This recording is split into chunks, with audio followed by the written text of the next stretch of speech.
Okay, we caught up with Bill McKibben here, the author of The End of Nature at RIT. And we have a couple questions for you. And my first one is, what is your vision of community for the 21st century? We need much more community than we've got now. And we need it because we're facing big challenges. We're not going to stop all climate change. It's going to hit us hard, along with peak oil, along with a lot of other factors, and it's going to be strong and resilient communities that are able to deal with those things. This whole thing where nobody knows their neighbor and so on and whatever worked kind of when we had endless access to lots of cheap oil. It wasn't very happy, but it sort of worked. It won't work in the world that's coming at us. It's also true that we're not going to have a chance of even beginning to deal with things like stopping or slowing down global warming unless we can develop the kind of efficiencies that come with local communities. You know, local food and agriculture, all of those things. So that's basically how you see us evolving to reach that goal. Yeah, I think it's really important. I think that's really important to what we have to do. Okay. What initial steps need to be taken to move forward? On the macro level, we need a big agreement out of Copenhagen next year around the world to change the price of energy. Put real caps on carbon, okay? If we get that, then some of these things will start to happen a little automatically. But if that's going to happen, we need to build a movement to make it happen. That's what we're trying to do at 350.org, this grassroots global climate movement.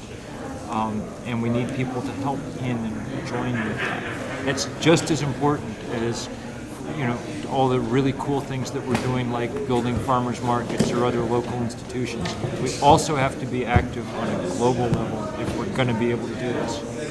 Tell us a little bit more about the 350.org. 350.org. 350 is an arcane number. It's the amount of carbon dioxide measured in parts per million that the scientists tell us is the maximum safe amount, which is tough news because we're already over it, okay? And hence means that global warming is not a problem, it's a crisis. And it's not a crisis for 30 years from now, it's a crisis for right now.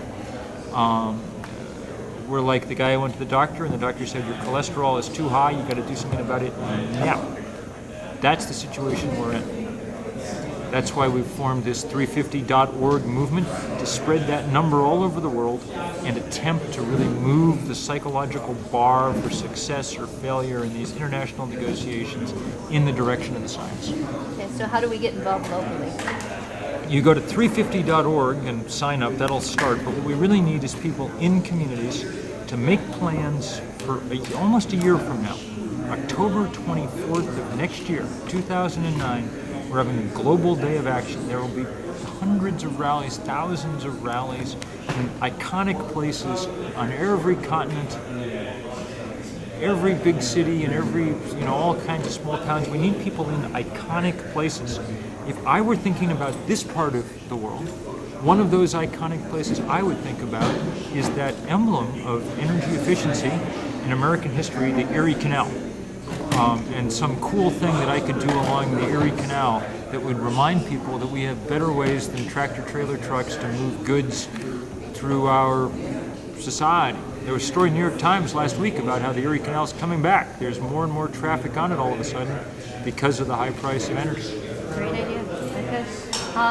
Barack Obama talks about us making sacrifices for the greater good. What sacrifices do you think will be required for this transition?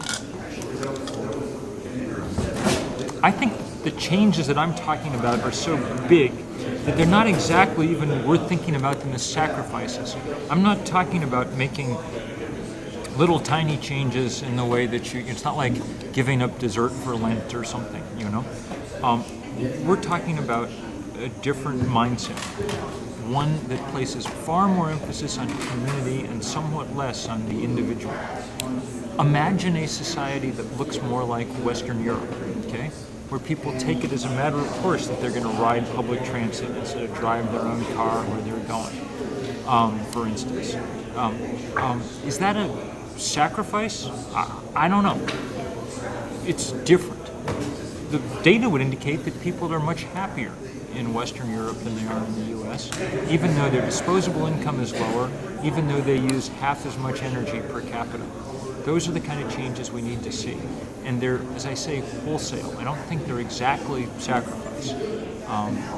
But I do think that we're going to have to get our head around the fact that we can't keep building bigger houses farther apart any longer. That the time has come to start building community instead. So you would use Western Europe as an existing model? That's a good one. Okay, what about, do you see the Adirondack Park as a model for land Well, I usage and love conservation? the Adirondack Park more than any place on earth. That's my landscape. It's a great model for more than anything else. I mean, yeah, it's a great model for regional planning and yada, yada, yada. What it really is a model of is for 100 years, people taking a step back, saying we don't need to dominate this place. We're going to see if we can let people and nature make their living simultaneously in more or less the same spot. The Adirondacks is the most exciting example like that in the world. It's the Alaska of sort of second chance wilderness, of redemption. People screwed it up and people took a step back. It's recovered. We've learned to live with it in some kind of peace. The Adirondacks is one of the most important places on earth. Thank you so much. Thank you Really guys so appreciate much, this. and thank you for all your work. Okay.